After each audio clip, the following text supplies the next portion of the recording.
situation. Look at Gronk's tweet, taking this ship to the tundra. Fantastic setup for an NFC Championship game. Earlier this season, Tom Brady and Willie McGuinness gave some insight into the differences between New England and his new digs.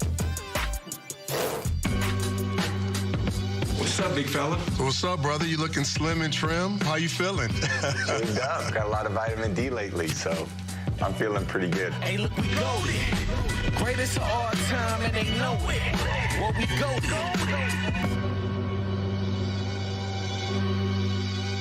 21 years in, bro. Did you ever think that you would still be playing at a high level, to say the least? You'll never see another one like this one. Everything's just kind of been a progression. You know, I think when I was in high school, I was like, you know, I'm going to play college football. Touchdown, Michigan! After a few years in college, I was like, yeah, of course I'm going to play pro football. Then I was like, of course I'm going to be a starting quarterback someday, you know?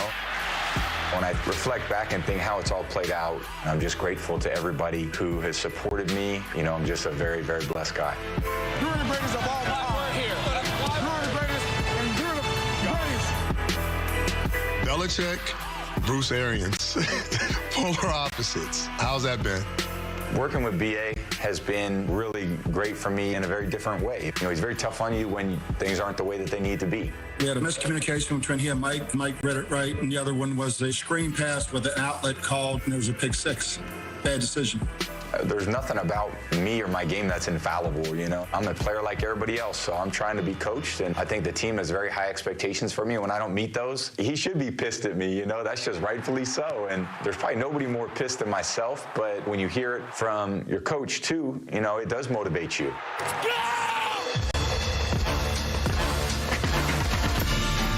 I've looked back in the past and I was like, man, he's been around some really talented position groups. But now, do you look at the roster and be like, there's no way we shouldn't win every single football game?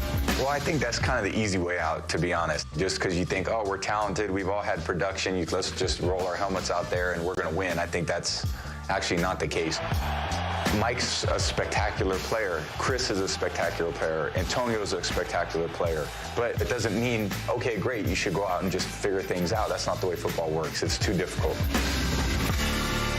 That was pretty good, huh? Good job, Willie. It is. That was good. That was good. All right, let's welcome in Kurt over there in Lambeau Field. You ought to be out in the elements like Stacey Dales, Kurt. Okay. Let's talk about who needs... He will be later. Yeah, later. Who needs to step up now for the Bucs today, man? And, Coach, here again, Kurt, you said it earlier, we use this word step up and sometimes kind of misdirection here because I'm going to call Scotty Miller here, but Scotty Miller's had a career year, so he has stepped up 33 receptions, 501 yards, 3 touchdowns. That's a career year. With all of those receivers that they have, it's incredible that he still has a career year. But you heard Tom Brady talking about him at the beginning of the year to say watch for him, and we watched for him, and he showed up. But today is a big day without AB. No AB. And without that weather.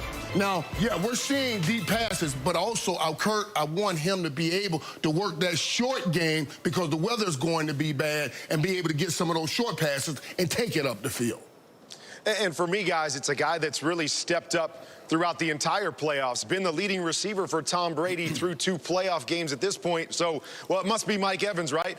No, wrong. Well, it's Chris Godwin then. It has to be. No, wrong. Well, his main man, Gronk. Wrong, wrong, wrong. It's the other tight end in Cameron Brate who has led them through the first 2 games of the playoffs. And oftentimes when you're focusing on all those big-time players on the outside, the other guys get lost a little bit, the Scotty Millers, the Cameron Brate. So pay attention to this guy, especially in the red zone. He's going to have to step up once again for Tom Brady. All right, well, I'm going to go with the running backs because they got a heck of a running back group, right? Well, they went out early and got another one in Leonard Fournette. Man, they had a stable of running backs, and you know what? You're going to need depth at some point. Ronald Jones gets hurt for the playoffs. Enter Leonard Fournette. All right, and you know what? This guy against Washington, he had 132 scrimmage yards, way to go. And then the next playoff game against the Saints, he had 107 Evans, scrimmage yards. Now, they're going to get Ronald Jones back today a little bit, but he's gimpy. So Leonard Fournette is going to figure in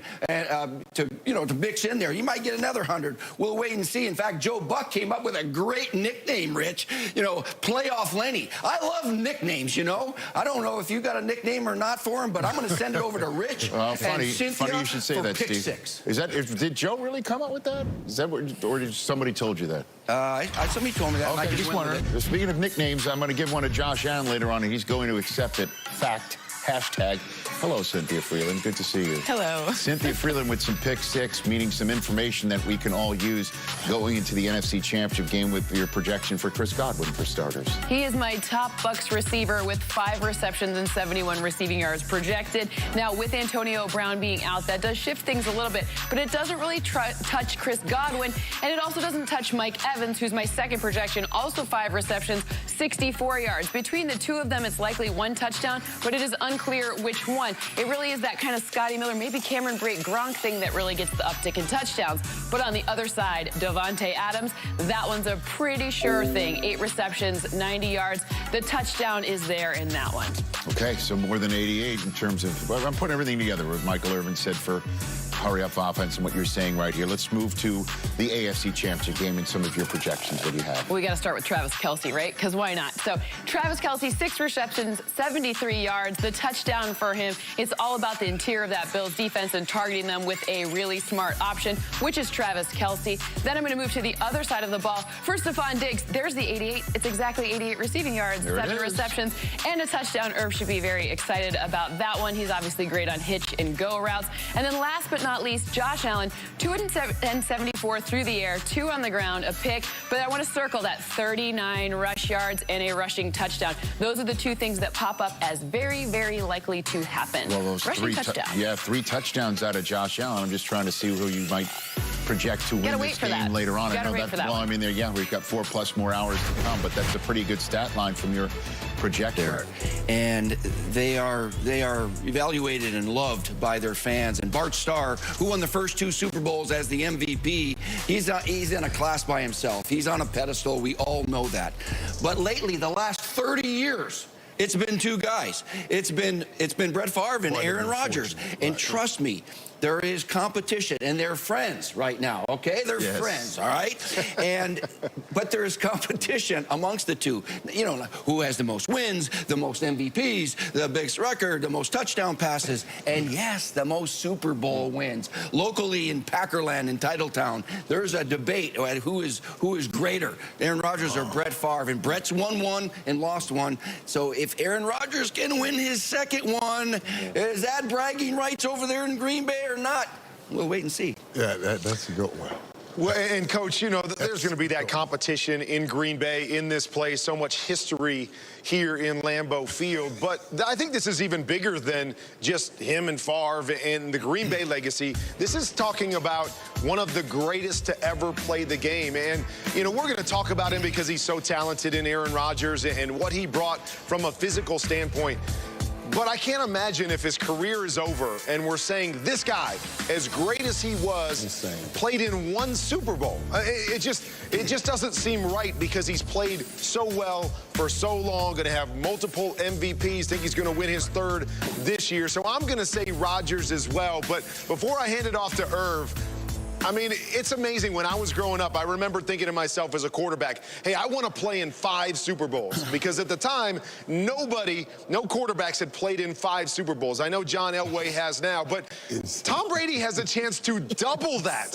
Double what my dream was growing up, to play in 10 Super Bowls. I mean, Irv, that is just incredible if that happens. It's insane in this time where we get so caught up in the physical gifts of people and of quarterbacks. I mean, there's a lot in this conversation. There's a lot in this conversation because we give quarterbacks so much. And it's so weird. We talk about how important it is to have a quarterback and to have a great quarterback if you want to win a Super Bowl. And when we have guys like Aaron Rodgers and they only win 1 Super Bowl, I mean, that just says a great deal about maybe we need to rethink all we talking about all the time. But for Aaron Rodgers and his legacy, to get another Super Bowl would be huge because of his physical ability. We say he's the greatest quarterback we've ever seen physically. But Tom Brady, what he's doing. And now to even do this, to go over to another place and raise them up and take them to a Super Bowl after you've done it in New England in your first year, that's insane. That is absolutely insane. And we know how hard it is to win a Super Bowl. We talk about all the great quarterbacks that have never done it. We just had one retire, Phillip Rivers. For this man to go to another place and do it in his first year would be just, that would be insane. Well, I think if you want to talk about what Brady's legacy is, Brady's legacy, I think, is the phrase, I guess, that too much is not enough, that there's no such thing as never enough. And doing this would, I think, burnish that legacy. But I think what he's already done has already placed him in that category. Even getting to this point, which I'm sure is not satisfying to him. Rodgers, it would be a totally different ball of wax. It's just everything you said locally there in Cheesehead Nation, Steve, and then writ large, the fact that he could win his second, get to his second, win his second, would be such a difference maker for Aaron Rodgers, as Breeze is about to join NBC Sports, as we all expect, with just one Super Bowl. Rodgers, if he could get to a Super Bowl this time around and then win it,